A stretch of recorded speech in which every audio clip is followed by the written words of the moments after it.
Alors, dans cette vidéo, je vais vous expliquer le principe de calcul de 0 puissance 0, qui en réalité n'existe pas, comme on va le voir, et ça peut faire partie éventuellement d'un sujet de grand oral du baccalauréat option mathématiques. Alors, ce que je vais vous présenter, bien sûr, il ne faut pas le prendre tel quel, il faut un petit peu l'agrémenter, il faut rajouter des choses, en supprimer d'autres, voilà, il ne faut pas faire un copier-coller de ce que je vais vous montrer, il faut s'inspirer de ce que je vais vous montrer, sachant que par rapport à ce que je vais vous montrer dans la vidéo, je pense que c'est pas suffisant pour un sujet de grand oral.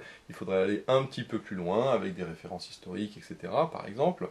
Mais en tout cas, vous avez déjà une bonne base pour commencer à réfléchir à un sujet qui parlerait du 0 puissance 0 ou de quelque chose de similaire. Alors, ce 0 puissance 0, pourquoi est-ce qu'il est particulier? Parce que la question, ce serait, que vaut 0 puissance 0, déjà? Alors, la question se pose parce qu'on sait que si je fais 0 puissance 5, par exemple, ça fait 0. Pourquoi? Parce que 0 puissance 5, c'est 0 fois 0 fois 0 fois 0 fois 0. Parce que 0 puissance 5, c'est 0, j'en ai 5. 0 fois 0 fois 0 fois 0, tout ça, ça fait 0. Donc 0 puissance 5, ça fait 0. Si je fais 0 puissance 3, ça fait 0 fois 0 fois 0, ça fait 0 aussi. 0 puissance 1, ça fait juste 0, très bien, etc., etc. Alors après, je ne peux pas aller dans les négatifs, par contre, parce que 0 puissance moins 2, ça fait 1 sur 0 puissance 2, c'est-à-dire 1 sur 0, et je sais que 1 sur 0, ça, j'ai strictement pas le droit de l'écrire, hein. Ça n'existe pas, 1 sur 0, et donc, dès qu'on passe dans les négatifs, ça ne marche plus, donc voilà, mais c'est pas grave, hein, parce que le 0 en puissance n'est pas négatif, donc 0 puissance 5 ça fait 0, 0 puissance 3 ça fait 0, 0 puissance 5 c'est 0, donc on peut se dire 0 puissance 1, 0 puissance 0, pardon, vu que tout ça ça fait 0, peut-être que ça va faire 0 aussi. Alors je mets point d'interrogation parce que pour l'instant je ne sais pas encore si ça va être le cas ou pas.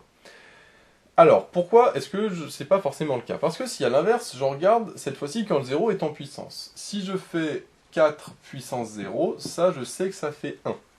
Alors il y a différentes manières de montrer entre guillemets que ça fait 1 ou de le retenir, parce qu'on sait que 4 puissance 5, par exemple, c'est 4 fois 4 fois 4 fois 4 fois 4, bon j'en ai 5.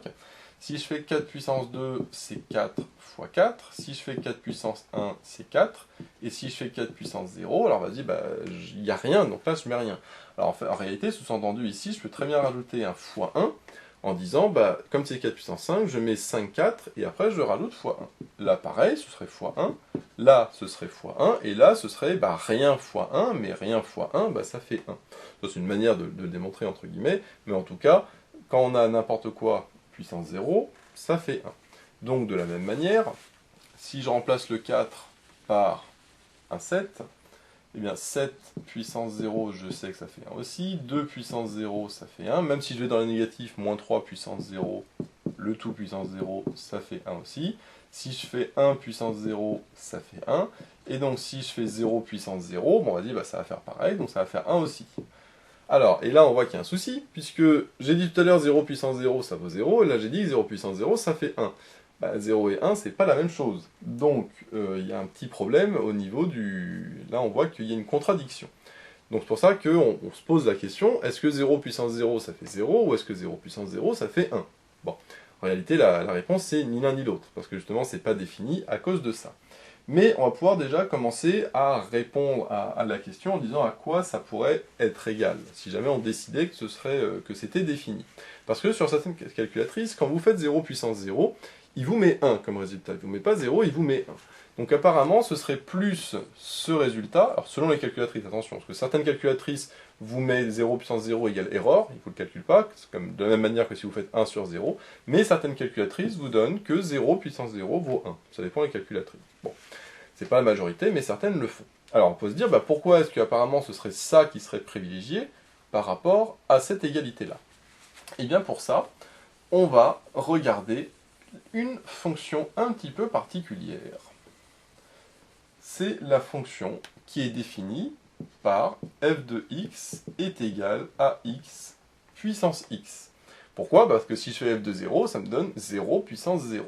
Alors ici, je vais la définir pour tout x appartenant à R plus, mais privé de 0. Alors R plus, ça veut dire quoi? Ça veut dire que c'est 0 plus l'infini, mais étoile, ça veut dire privé de 0. C'est-à-dire que je l'ai fait sur 0 ouvert plus l'infini. Alors je mets 0 ouvert parce que justement, comme je sais que f de 0 normalement n'existe pas, Bon, je la mets ouvert, on verra après par la suite. Et puis je ne mets que sur les positifs, pourquoi? Parce que si on va la tracer, cette fonction, si vous regardez ce qui se passe dans les négatifs, eh bien ça fait un petit peu n'importe quoi. Alors c'est défini quand même, parce que si je fais par exemple moins 2 puissance moins 2, ça il n'y a pas de problème, je sais que ça fait 1 sur moins 2 puissance 2, et donc ça fait un quart, pas de problème. Pareil, si je fais 1 sur moins 3 puissance moins 3, bon ça fera 1 sur moins 3 puissance 3, et donc ça fera moins 27. 1 sur moins 27. Donc apparemment, le x est bien défini. Je peux prendre aussi x qui égale à 1 demi, pi, etc. Sauf que si vous la tracez dans la négative, vous verrez que vous n'aurez rien dans le sens où c'est totalement discontinu, et ça fait un petit peu n'importe quoi. Donc je ne vais pas en parler parce que ça c'est un petit peu compliqué. On verra après une autre chose qui nous permet de dire que c'est un petit peu n'importe quoi, en tout cas que ça part un petit peu dans tous les sens. Ça peut faire partie justement du sujet de grand oral, de savoir cette fonction x puissance x dans les négatifs, qu'est-ce qui se passe. Mais là je ne vais pas en parler parce que c'est un petit peu complexe et c'est pas le but de la vidéo. Donc je vais me contenter de la tracer, cette fonction, sur 0 ouvert plus l'infini. Alors si vous la tracez à la calculatrice, je vous invite à le faire, vous verrez quelque chose qui ressemble à ça. Donc là, dans les positifs, vous voyez que dans les négatifs, justement, vous n'avez rien parce que il se passe un petit peu des choses bizarres. Donc ici, avec f, ici, enfin x, et ici, c'est f. Et là, si vous regardez, la valeur qui est ici, c'est 1. Donc déjà, on voit un petit peu le rapprochement. Pourquoi est-ce que 0 puissance 0, on nous dit que c'est 1? Parce qu'on voit que x puissance x, quand on tend vers 0, apparemment, ça touche 1. Alors, en réalité, ici, il n'y a pas de point, c'est-à-dire que c'est quelque chose de non défini, donc du coup, on met souvent avec un petit crochet dans ce sens-là pour dire c'est pas défini. Mais le problème, c'est que vous ne le voyez pas dans le sens où il y a l'axe vertical qui est superposé. Donc en réalité, il y a un trou ici, mais comme il y a l'axe vertical dessus, le trou il est bouché entre guillemets, par l'axe vertical. Donc la petite subtilité pour annuler cela, alors soit vous supprimez de la calculatrice le trait vertical, donc l'axe des ordonnées, ce qui n'est pas forcément faisable sur toutes les calculatrices. Donc l'idée, ça va être tout simplement de prendre cette fonction et de la décaler vers la droite pour justement qu'on ne soit plus sur l'axe des ordonnées, mais sur autre chose. Alors pour la décaler vers la droite, eh bien, il faut tracer la fonction f de x égale x par exemple moins 1 fois x puissance moins 1. En gros, alors je vais l'appeler plutôt g pour ne pas confondre, hein. Mais si je fais ça, c'est-à-dire qu'en réalité, je fais f de x moins 1. Et on sait que quand on fait f de x moins 1, ça revient à décaler la fonction, attention, de 1 mais vers la droite. Il y a marqué moins 1, mais il faut inverser dans sa tête, hein. Le moins 1, c'est le retard, et donc ça veut dire que ça commence, c'est pareil, mais que ça commence en 1 et non pas en 0. Donc si vous tracez la fonction x moins 1 puissance x moins 1 sur la calculatrice, plutôt que x puissance x, eh bien vous trouverez exactement la même fonction, mais décalée d'un cran vers la droite, et donc ça va vous donner plutôt quelque chose comme ça. Donc là qui commencera en 1, et donc qui ici vaudra 1 aussi. Et donc voilà, comme ça on voit beaucoup mieux puisque c'est décalé. Alors là j'ai pris 1, mais bien sûr je peux très bien prendre x-2 puissance x-2, ici ce sera pareil, mais là j'aurai 2, hein. Ça décalera de 1. Si je prends x-2 puissance x-2, ce sera pareil, mais en 2. Et là, ça ne change rien, parce que si je fais g de 2, g de 2, ça fera 2 moins 2 puissance 2 moins 2, c'est-à-dire 0 puissance 0, c'est-à-dire toujours ce qui m'intéresse. Donc pas de souci, je peux bien tout décaler. Bon. Et là, si vous faites un gros zoom sur cette partie-là, vous verrez justement qu'ici, il y a un trou, c'est-à-dire qu'en réalité, en 2, eh bien, il n'y a rien. Et pour le vérifier, vous pouvez très bien aller dans la table de la calculatrice. Donc là, vous allez dans la table qui, elle, vous donne les valeurs de x et de f de x. Donc là, vous aurez x et ici, vous aurez f de x. Et donc, alors si on fait celle-là, par exemple, x-2 puissance x-2, donc il faut commencer à 2, parce qu'on a dit, sinon, dans les négatifs, c'est pas bon. Et donc après, donc, vous mettez 2, 3, 4, etc. Donc là, il faut mettre différentes valeurs. Donc si on fait 3, 3 puissance 3, là, ça fait... alors si je prends celle-là, pardon, 3 moins 2 puissance 3 moins 2, ça fera 1. Là, ça fera 2 au carré, ça fera 4, etc. Mais si vous regardez en 2, eh bien en 2, il y aura marqué error. Ou erreur si c'est en français, mais souvent c'est en anglais, donc il y aura marqué error. Qu'est-ce que ça veut dire? Ça veut dire que de 0 puissance 0 est égal, correspond à une erreur. Alors là, bien sûr, c'est la fonction g, hein, c'est x-2 puissance x-2. Donc là, en 2, il vous mettra erreur parce que 0 puissance 0 n'est pas défini. Ou alors, il vous mettra 1 selon les cas, mais ce serait assez rare parce que tout dépend des calculatrices. Donc ça, c'est juste pour voir sur la table qu'en effet, il y a une erreur du fait que c'est 0 puissance 0. Alors, certes, ça n'existe pas, par contre, on voit qu'il y a une limite. On dirait qu'il y a une limite et que la limite de cette fonction est égale à 1. Donc, on va essayer de justement calculer la limite de cette fonction ici, pour voir un petit peu ce qui se passe. Donc là, l'histoire du décalage, on l'oublie, parce que maintenant, le décalage, c'était juste pour voir sur le graphique, mais maintenant, je reprends ma fonction de base, qui est f de x égale x puissance x. Voilà. Donc là, je vais essayer de faire la limite quand x tend vers 0+, parce que là, je suis à droite, donc c'est quand x tend vers 0 avec x supérieur à 0. Là, je vais essayer de calculer ça. La limite quand x tend vers 0+, c'est-à-dire quand x est strictement positif, de la fonction x puissance x. Alors, comment je vais faire pour calculer la limite de x puissance x? Eh bien, je vais transformer cette expression en disant que x puissance x, c'est exponentielle de x ln de x. Alors, pourquoi j'ai le droit de faire ça? Parce que je sais que, par exemple, x, je prends avec a et b, quand je fais a puissance b, alors attention, avec petit a qui est strictement positif, je sais que petit a, je peux écrire exponentielle de ln de a. Ça, c'est vrai, puisque exponentielle de ln de a, ça fait petit a. Attention, si a est strictement positif, parce que sinon, le ln n'est pas défini. Et donc, maintenant, je sais que quand j'ai une puissance de puissance, je multiplie, donc ln de a fois b, ça fait b ln de a. Donc là, c'est exactement ce que j'ai, mais avec a et b qui valent x, et donc ça me fait exponentielle de x ln de x. Et là, j'ai le droit, puisque le x est strictement positif, parce que je suis sur 0 plus l'infini. Et c'est là qu'on voit que si le x est négatif, j'ai un souci, parce que ça, je ne peux pas l'écrire, dans le sens où ln de x n'est pas défini. Donc, d'où l'intérêt ici d'étudier la fonction uniquement sur r plus étoile, parce que sinon, il y a un petit problème dans les négatifs. Donc il faut que je fasse la limite quand x tend vers 0 par valeur supérieure de l'exponentielle de x ln de x. Alors si on fait de tête, le x tend vers 0, ln de 0, ça fait moins l'infini, en termes de limite. Moins l'infini fois 0, ça fait la forme indéterminée. Mais je sais, par croissance comparée, que la limite de x ln de x quand x tend vers 0+, ça je sais que c'est égal à 0, puisque par croissance comparée, c'est le x qui l'emporte. Donc 0 fois, c'est comme si le ln était constant, et donc ça fait 0 par croissance comparée. Donc par croissance, hop, comparée.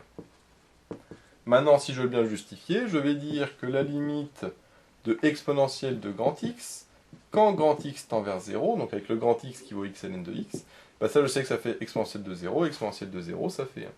Et donc, par composé, j'en déduis que la limite de l'exponentielle de grand x, c'est-à-dire x ln de x, quand x tend vers 0+, est égale à ça, c'est-à-dire à 1. Puisque ça tend vers 0, et exponentielle de 0, ça fait 1. Donc ça fait 1.